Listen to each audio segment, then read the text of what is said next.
दोस्तों नमस्कार।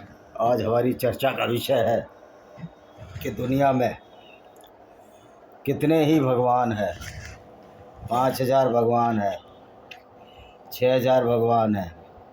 लोगों ने भगवानों को खुद पैदा किया और भगवान के नाम पर धर्म चलाए और उसकी रोजी रोटी खाने लगे। कुछ जगह पर तो जैसे कि सनातन वैदिक धर्म में ईश्वर के नाम पर एक ऐसा वर्ग खड़ा हो गया जिसने कि अपने को ईश्वर का सर्वेसर्वा बना लिया और ईश्वर को अपना गुलाम बना लिया। हम उस वर्ग की बात कर रहे हैं कि जो जन्म के आधार पर ना होकर जाति के नाम पर हो गया, यानी कि वो वर्ग था ब्राह्मण वर्ग, जिसने जाति के नाम पर अपनी दुकानदारियां चलाई, दूसरे लोगों को ऊंचा नीचा बताने लगे क्योंकि उसमें उनका स्वार्थ था। अपने को श्रेष्ठ बताने का मतलब ये था कि लोग हमारी बातों को, मूर्खतापूर्ण बातों को समझते रहेंगे और हमारी बातों को मानते रहेंगे और हम सर्वश्रेष्ठ बन जाएंगे। लेकिन ये फिलॉसफी बहुत ज़्यादा दिन तक चल नहीं सकती। जब तक लोग अज्ञानी हैं, मूर्ख हैं, समझदार नहीं है, ये फिलॉसफी चलती रही। लेकिन एक दिन साइंस ने, विज्ञान ने प्रूव कर दिया कि दुनिया को बनाने वाला कोई ब्रह्मा विष्णु या कोई अल्लाह या कोई जीसस या कोई यहोवा या कोई गॉड नहीं है। इसको बनाने वाला जो कोई है उसको ना हम डिसअप्रूव कर सकते हैं ना अप्रूव कर सकते हैं, यानी ना हम इसको रिकॉग्नाइज कर सकते हैं ना इसको हम रिकॉग्नाइज कर सकते हैं। यानी कि हम ये बता नहीं सकते कि वास्तव में कौन सा भगवान सच्चा है। वो विष्णु भगवान, ब्रह्मा, महेश, ये जो ट्रायो है यानी त्रिमूर्ति है, इसका दूसरे धर्म में भी एक ट्रायो है जिसमें मेरी वर्जिन है, गॉड है और जीसस है, और इस्लाम में एक अल्लाह है। इस तरह बहुत से यहूदियों के अलग हैं, इस तरह जोरास्ट्रियंस के जुरुस्त्र हैं। तो सवाल ये पैदा होता है कि ये दुनिया बनाने वाला कौन है, ये सृजनकर्ता कौन है। तो निश्चित तौर पर इस बात का जवाब अभी अंधेरे में है। कोई भी इस बात का जवाब नहीं दे सकता कि वास्तव में सृजनकर्ता कौन है, किसने दुनिया बनाई। साइंस ने प्रूव किया है जिसने भी दुनिया बनाई है, जैसे भी दुनिया बनी, उसमें इन्हीं धर्म, किसी भी कोई धर्म का कोई महत्व नहीं है, क्योंकि धर्म साइंस और विज्ञान नहीं होता। अगर वेदों की बात करो तो वेदों में विज्ञान है, पर वेदों में तो कहीं भी हिंदू शब्द का उल्लेख नहीं है, कहीं भी जन्म से जाति का उल्लेख नहीं है, और वेदों का कंसेप्ट तो बहुत बाद में हुआ है। लोग ये कहते हैं कि वेद तो बहुत प्राचीन है, जब से दुनिया बनी है। तो मैं वेदों के जानने वालों से कहना चाहता हूँ, दुनिया जब से बनी है तो पहले हमने मानव विकास किया, उसमें तरह तरह के मानव आए और लास्ट में क्रो-मैग्नन मानव आए, जो आज का मानव है, जिसको कि हम आज होमो सैपियंस के नाम से जानते हैं। तो ये कंसेप्ट तो विज्ञान में था। विज्ञान ने तो कभी नहीं बताया कि वेदों की वजह से ये मानव, या वेदों में सब संपूर्ण विवरण है। वेदों में जो कल्पना की गई है या वेदों में जो लिखा गया है, वो जो लिखा गया है वो तो जब लिखा गया जब मानव का आज का स्वरूप, जैसे जैसे बुद्धि विकसित हुई, यानी करीब 2.5 लाख वर्ष पूर्व हम इस मानव में आए, जैसा कि आज हम दिखते हैं, 2 हाथ हैं, 2 पैर हैं। पहले तो मानव कपी या बंदरों जैसा था, जो चिंपैंजी, जो जिनको हम एपीज कहते हैं, चिंपैंजी, गोरिल्ला, गिब्बन और ओरंगटाउन, ये 4 अभी जीवित हैं। तो इससे मिलते हुए टर्सियर्स थे, उनसे मिलता जुलता ये मानव था। तो ये तो 2.5 लाख वर्ष पूर्व आए हैं, और ये धर्म कोई 4,000 साल पुराना, कोई 5,000 साल पुराना, और इस्लाम तो जुम्मा 1400 साल पुराना धर्म है। यह विचारधारा है, इसको धर्म तो मान ही नहीं सकते, क्योंकि धर्म तो वो होता है जो जिसको कि धारण किया जा सके। इस्लाम की विचारधारा में, अब इस्लाम की विचारधारा में कोई ऐसी बात नहीं है जिसको कि हम एक साधारण मनुष्य धारण करें और उसके अंतर्करण में उसको उभारें। Because in Islam there is no concept that Islam is nearer to the humanity, not at all. Islam is not nearer to the humanity because this is the totally goonism against the non Muslims और काफिर। इस्लाम को ये मानना कि इस्लाम मानवता के समीप है, ये बात बिल्कुल झूठी है, क्योंकि जिस अल्लाह की परिकल्पना मोहम्मद ने की, जो मोहम्मद ने अपने दिमाग से बनाया, वो अल्लाह तो वास्तव में एक झूठ है, एक फैलेसी है। क्या ऐसा अल्लाह हो सकता है जिसने दुनिया बनाई हो और उस दुनिया के बारे में उसको ज्ञान ना हो? तभी तो कुरान का अल्लाह कहता है कि दुनिया गोल है। गोल नहीं, चपटी है, सूर्य उसके चारों तरफ घूमता है। तो दोस्तों, ये जो लोग, जैसे समाजवादी पार्टी का एक प्रवक्ता है राम कुमार भाटी, वो कहता है मैं मोहम्मद को बहुत अच्छा व्यक्ति मानता हूँ। अब आप समझ लेना चाहिए कि जो व्यक्ति पूरी ज़िंदगी काफ़िले लूटता रहा, जिसने 28-29 बार काफ़िलों को लूटा, उनसे लगान वसूल किया या जजिया गुंडा टैक्स लिया या रैंसम या एक्सटॉर्शन मनी लिया, जो इनकी किताबों से साबित होता है कि किस तरह उसने बनु कुरैज़ा यहूदी औरतों को नजद के बाज़ारों में बेचा और उसके बदले घोड़े हथियार खरीदे। आप इसका रेफरेंस देखना चाहें तो इब्ने इसाक, जिसमें सीरत रसूलुल्लाह की जीवनी, पेज नंबर 465 अध्याय 83 पर ही आपको मिल जाएगा, किस तरह मोहम्मद ने औरतों को बाज़ारों में बेचा और उसके घोड़े बदले हथियार खरीदे। तो दोस्तों, ये इस्लाम सिर्फ एक ऐसी आइडियोलॉजी है जो ये कहती है कि दुनिया में सिर्फ मुसलमानों का राज होना चाहिए, सिर्फ मुसलमान ही इंसान है, बाकी गैर मुस्लिम तो नजस हैं, यानी पोटी जितने गंदे हैं, जिसका लिटरली मीनिंग, नजस का एक अरबिक वर्ड है जिसका लिटरली मीनिंग होता है पोटी जितने गंदे, यानी लैट्रिन जितने गंदे। जो इस्लाम का अल्लाह गैर मुस्लिमों को लैट्रिन जितने गंदे बताता हो, जिनकी औरतों से बलात्कार की इजाज़त देता रहता हो, तो वो क्या इस्लाम एक अच्छी आइडियोलॉजी हो सकती है? यह आपको सोचने और समझने की बात है।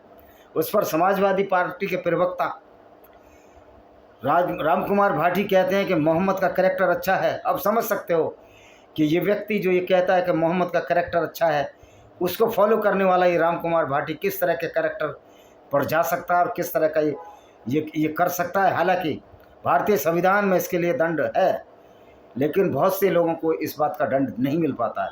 तो दोस्तों, आपने देखा, मज़े की बात है कि पूरी दुनिया में जहाँ इस्लाम खुद दूसरों की निंदा करता है, दूसरों को गलत बताता है, दूसरों की बहन बेटियों के बलात्कार की इजाज़त देता है, जिसकी वजह से हमारी हिंदू राजपूत रानियों को या संपूर्ण हिंदू प्रजा को, ये राजपूत और ब्राह्मण, ये सब चीज़ें तो बहुत बात की बात है, जाति की तो कोई व्यवस्था ही नहीं थी, ये तो मुगलों और अंग्रेज़ों के ज़माने में बनी। इसका सबसे बड़ा दोष ब्रिटिशर्स को है। Britishers are the goons who divided our community in the caste and creeds, and on the basis of the caste and creed they regulated or they constructed the regiments as the Jat regiments, the Rajput regiment and so many regiments। तो अंग्रेज़ों ने हमको बांटा, हमारी मूर्खता का फ़ायदा उठाया और हमको जातियों में बांटा। किसी को रेजिमेंट का नाम दे दिया कि मार्शल कौम है। कौन सी ऐसी हिंदू जाति है जो मार्शल है जिसका कन्वर्जन नहीं हुआ?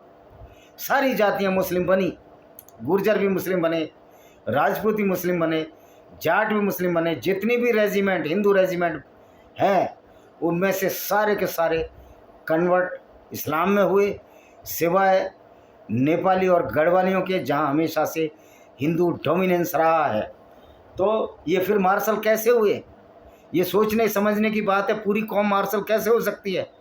फिर मैं उन लोगों से पूछना चाहता हूं जो मार्शल का तमगा लगाए फिरते हैं कि वो लोग कैसे मार्शल बने।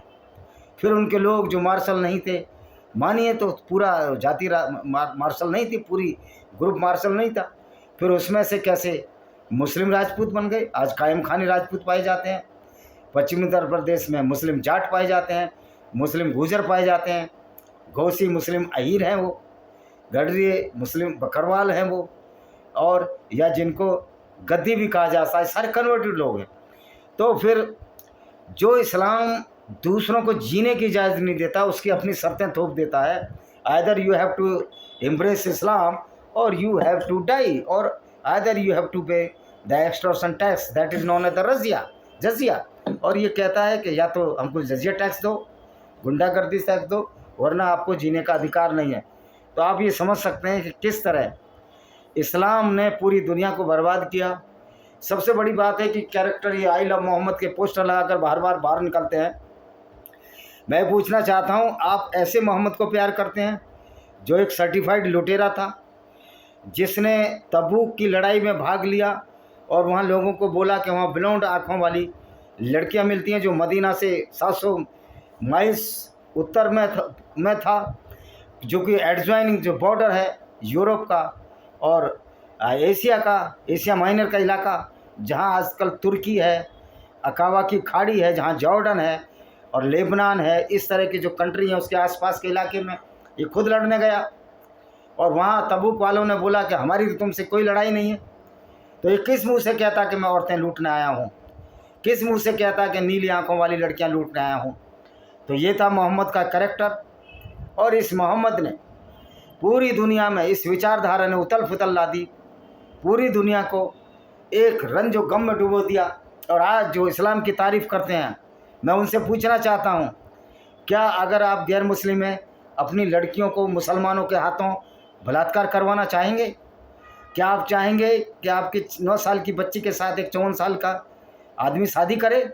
तो राम कुमार भाटी, समाजवादी पार्टी में रहते हो तुम्हारा ब्रेन वॉश हो चुका है। वोटों की राजनीति में इतना नीचे मत गिरो।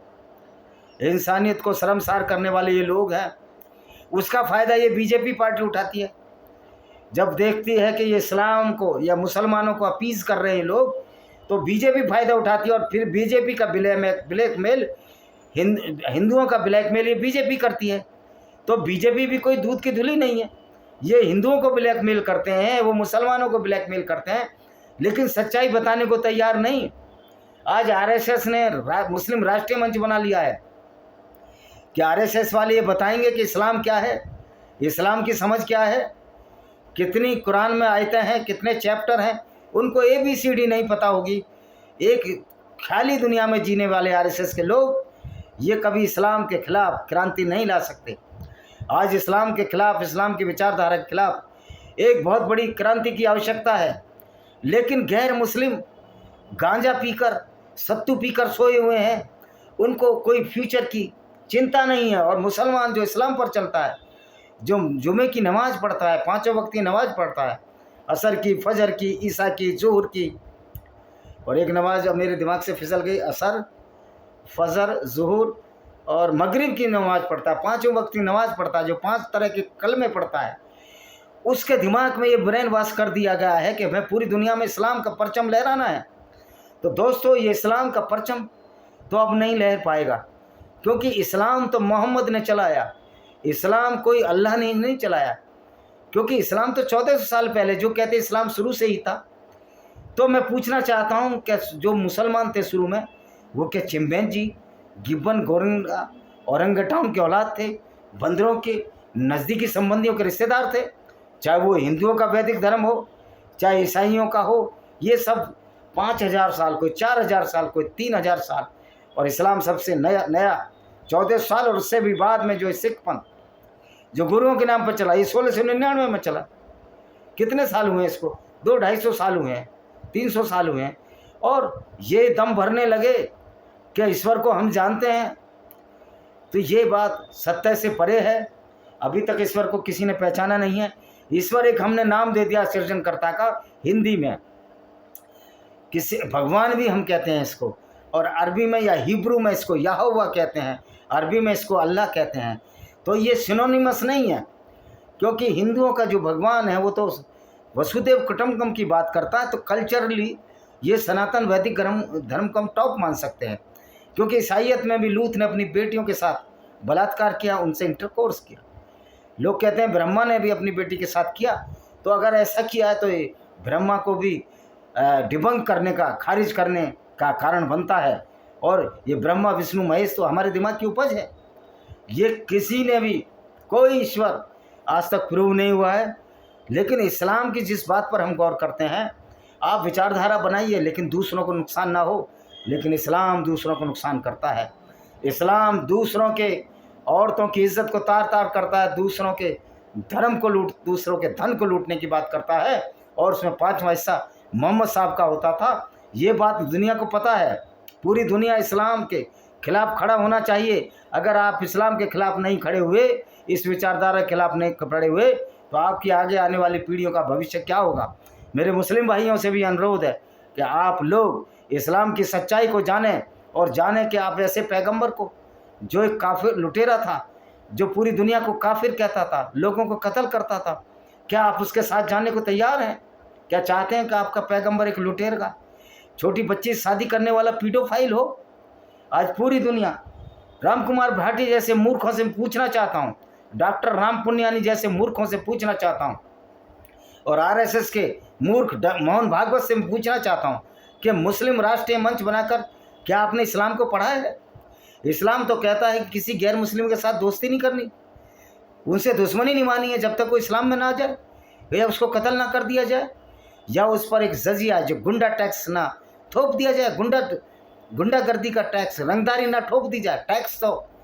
टैक्स का तो विरोध हो सकता है। टैक्स तो एक रेगुलराइज होते हैं, लोगों द्वारा किसी विशेष उद्देश्य से लगाए जाते हैं, लेकिन ये तो रंगदारी थी। चैप्टर 8 अल निसा की आयत नंबर 41 कहती है कि मोहम्मद जो लूट का माल हो उसमें 5वां हिस्सा मोहम्मद का होता था और 5वां हिस्सा उनके सिपाहियों का होता था। तो दोस्तों, ये है इस्लाम। लेकिन लोग गांजा पीकर, पता नहीं कितने टनों गांजा पीकर हम पड़े हैं। और मज़े की बात है, वामन में इस्लाम जैसे लोग जो नव बौद्धजीवी हैं, जो बुद्धिस्ट हैं, वो इस बुद्धिस्ट होने के बाद भी जब रिजर्वेशन का नंबर आता है तो अपने हिंदू बताते हैं। ऐसे धूर्त लोगों को भी कहना चाहता हूँ, वामन में इस्लाम जैसे धूर्त लोगों को आप इस्लाम की क्यों नहीं तनकीद करते? जब BR अम्बेडकर साहब इस्लाम को गलत ठहरा सकते हैं, इस्लाम की विचारधारा को डिबंक कर सकते हैं, तो क्या आप BR अम्बेडकर से भी बड़े हैं?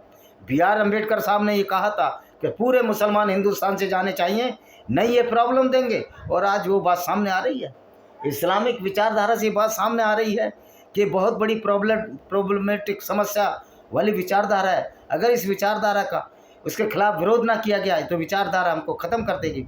ये बात डोनाल्ड ट्रंप की समझ में नहीं आ रही, मोदी जी की भी समझ में नहीं आ रही। अब अगर समझ में भी आ रही है तो बोलने को तैयार नहीं। हालांकि डोनाल्ड ट्रंप ने तो बोला we can not bear any Muslim, Meloni ने बोला we can not bear any Muslim, Poland वालों ने बोला है कि हम एक भी मुस्लिम को शरण नहीं देंगे। तो अगर ये सारे लोग इन मुस्लिमों को शरण देंगे तो इनका देश कब्रिस्तान बन जाएगा, इनका देश जहन्नुम बन जाएगा, नरक बन जाएगा। क्यों? इस्लाम जहन्नुम बनाता है, दुनिया को नरक बनाता है, और गारंटी करते हैं कि हमको जन्नत मिलेगी। LIC की पॉलिसी की भी गारंटी है, लेकिन इस्लाम की पॉलिसी की गारंटी इस जीवन में नहीं है, मरने के बाद भी नहीं है। मरने के बाद कब रिजरेक्शन होगी, कब मुर्दे जिएंगे, कब जाके जहन्नुम और जन्नत बनेगी, ये सारा खेल मोहम्मद का था। तो LIC की पॉलिसी की गारंटी इस्लाम की पॉलिसी से ज़्यादा, ये मान के आप चलो। तो आप समझ गए होंगे कि ये वीडियो मैंने किस उद्देश्य से डाला। इसी के साथ मैं इस वीडियो को मैं समाप्त करूंगा। इससे पहले कि आपने मेरे चैनल अब सब्सक्राइब कर रहे हैं, आप मेरे व्यूवर्स भी बड़े हैं, मैं आपको बहुत बहुत धन्यवाद देना चाहता हूं। आप इन विचारों को रखिए और सब्सक्राइब ज़रूर करिए, जिससे कि हम आपको और बेहतर और अच्छे वीडियो ला सकें और हमारा भी मनोबल बढ़ सके। और इसी के साथ मैं नुन्नू के नाम से अपने वीडियो को समाप्त करता हूँ।